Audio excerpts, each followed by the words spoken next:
In this video, I will tell you which heroes to keep and which to sacrifice, because it's really important to keep the right heroes and level them up, so you won't regret your choice later on in the game. Greetings, comrades, Soviet Gaming here. So today I will go over different hero compositions that you can use, which heroes to keep, which to sacrifice. I will go over the starter heroes, I will go over each faction, so you will know which heroes you can dispose of. Guys, it's really important, and when you're watching those videos, how to build your team or anything, you don't forget to hit the like button, because it's really important for YouTube algorithm, and write anything you want in the comments, any questions, I will answer them. So when you're just starting out, you will have some basic heroes out there and you can work with them. You can easily level up any hero you have, any hero you like. I would recommend focusing on the basic heroes you have. As soon as you get Belinda, you can focus on her. She is pretty good, she have AoE damage, she have good damage, so she is a good option to start off with. As you will be summoning more heroes, you will get more variety and you can work with them more and more. So when you're starting out, you want to focus your level and your resources on 5 heroes that will give you faction bonus. What is this? Faction bonus is when you have 3 or more of the same heroes in your team. It's either 3 heroes of one team, 3 heroes of one team and 2 of other faction, 4 heroes of the same faction, or 5 heroes of the same faction. I usually don't go for 5 heroes of the same faction because it's kinda hard to level them up. I'd recommend going for one of each faction and picking the main faction and focusing on that one, and having 2 heroes of different factions that would help your main group. So for example, on this account I'm focusing on Lightbearers, and I have Wielder hero here helping them out. Also I have a Graveborn hero that is over here to help as well when he's needed. So the main thing is to keep this bonus for 3 heroes. That's really cool to have and really useful. If you can go for 4 hero bonus that I usually use, it's good as well. So what heroes do you want to keep in the very beginning of the game? Until you reach level 160, you will have some specific hero that will be quite useful to you. Those are Vedan,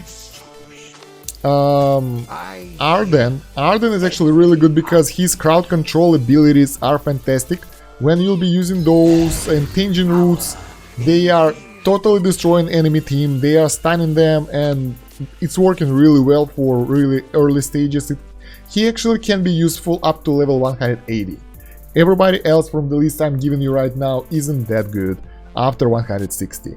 Next one is Sevias. He's also pretty good and you can kinda invest all the resources in him as well. And I think that's about it from the starter heroes, the heroes that can't go to Ascended tier. What I mean by Ascended tier? When you click on the heroes and click Portraits tab, you will see Ascended tier heroes. Those are the heroes that can go to Ascended tier and gain stars.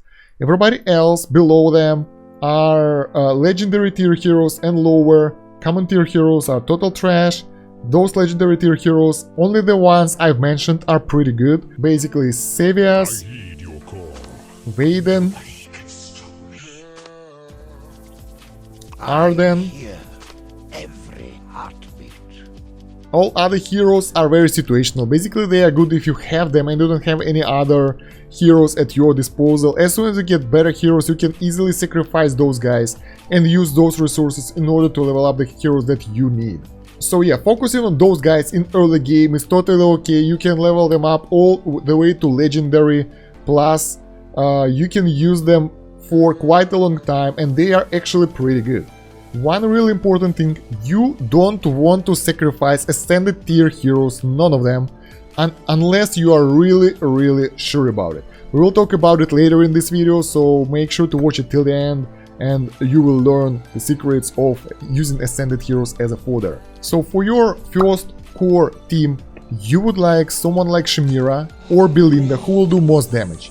You would like tank, it will be either Brutus or Lucius, who will be taking the main damage, and he will be the strength characters and you will be equipping all the strength equipment on him.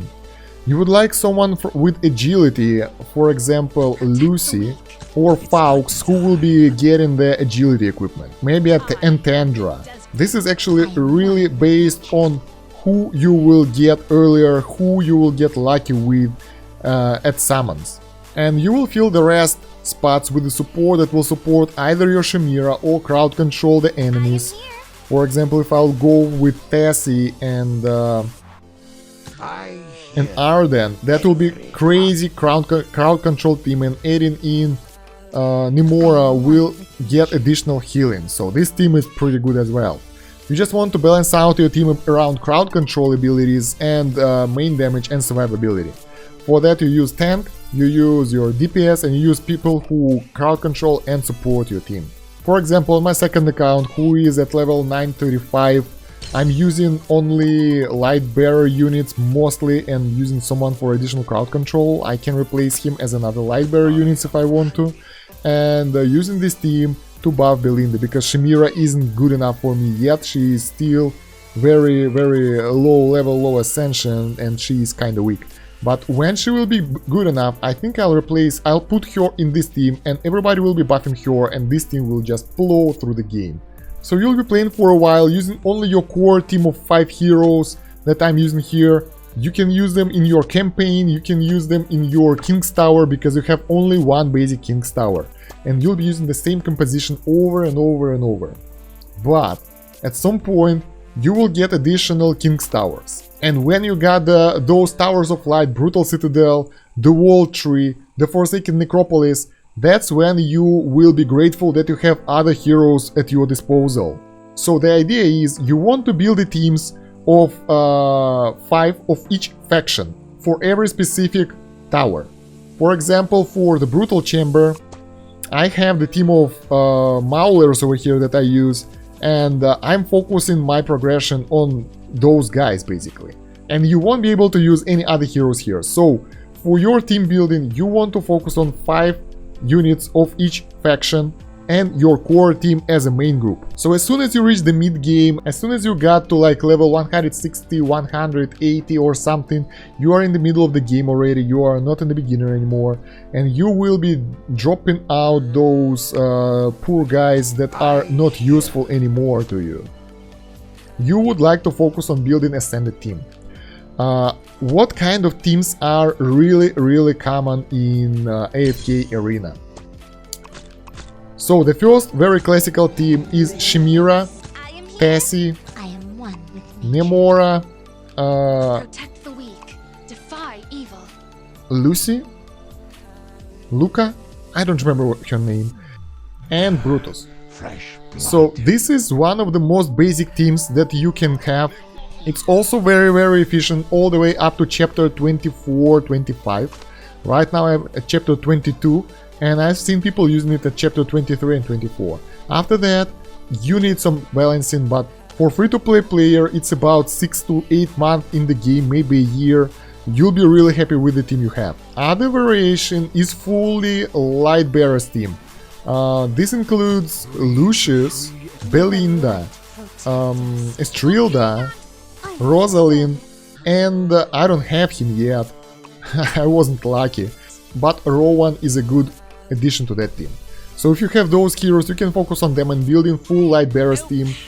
Fully Lightbearer team is actually pretty good. It can bring you pretty far into the game, but the main problem you will be facing, specifically if you are a free-to-play player, is amount of fodder, because you will have to pull only Lightbearer units, and you will have to need a lot of fodder in order to level them up to level 240, and that will stall your progress a lot. So since we covered the fully Lightbearer group, which is actually pretty good for the Tower of Light as well, let's move on to fully Mauler team.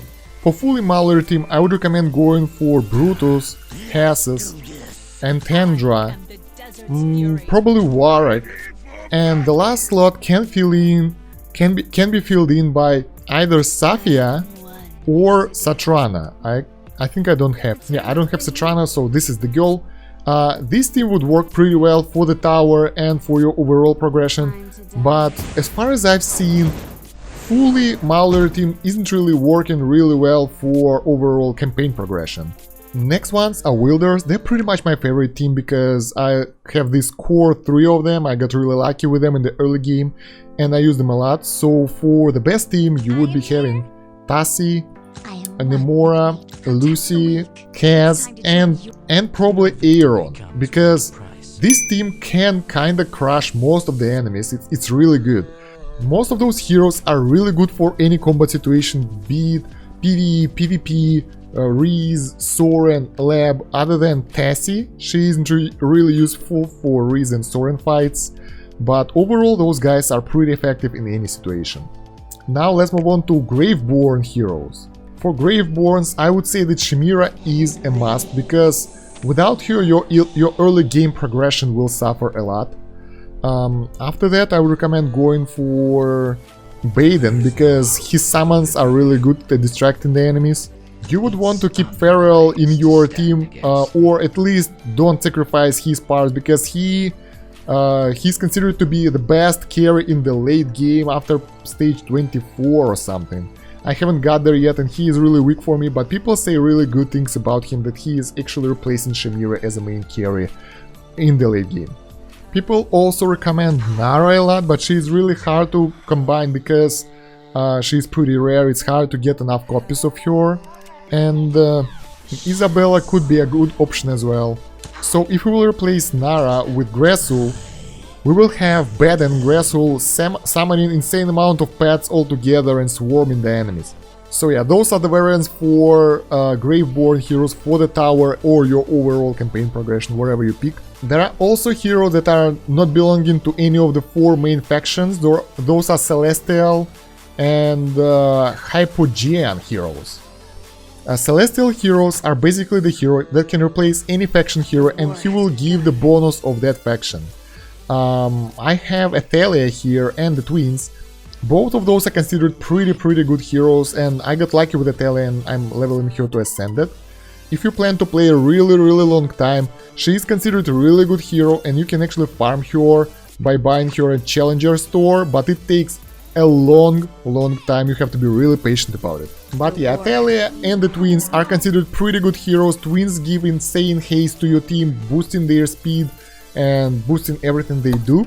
Athalia is just really good by breaking havoc and crowd controlling the enemy. For example, if we'll start this fight here, she will crowd control that guy by attacking him from the very beginning, pushing him. That's usually enough to postpone his attack for a while.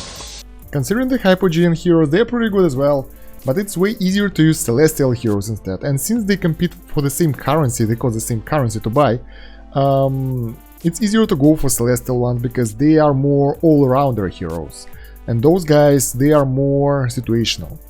And just as Celestial heroes, pulling out Hypogean heroes from the pools is way harder than getting the normal heroes, so it's really hard to get them to high ascension. So yeah, I have my favorite heroes that I prefer, that I like. I've put them in the Noble Tavern wishlist, and I'm keeping them as my main. And basically, I usually try not to sacrifice Ascended tier heroes, but there are some exceptions. For example, for Wielder heroes, I'm pretty sure that this will be my final setup, and all the other heroes that appear on the Wielder faction, I feed them to those guys to make sure that they grow faster, because I have 3 core Wielder heroes in my team and I need to grow them as fast as possible, and it's really hard without sacrificing something. So as you can see, I don't have a lot of variety in my Wielder heroes because I already picked my main core 5 team, and most likely the other guys who appear on this list will be consumed in order to promote the heroes I have here. So I will be combining all the heroes that appear to make Fodder for Aaron, then I will make him Ascended. After you get to Ascended, you can use only purple versions, like Elite Plus versions of your heroes, to gain additional stars. Thank you for watching, I hope this guide was useful to you and now you know which heroes to use and which you can sacrifice. Don't forget to like the video, write something in the comments, anything you want, and subscribe to the channel and hit that bell button so you won't miss any new videos on Afk Arena. Thanks for watching, Soviet out, see ya comrades, bye!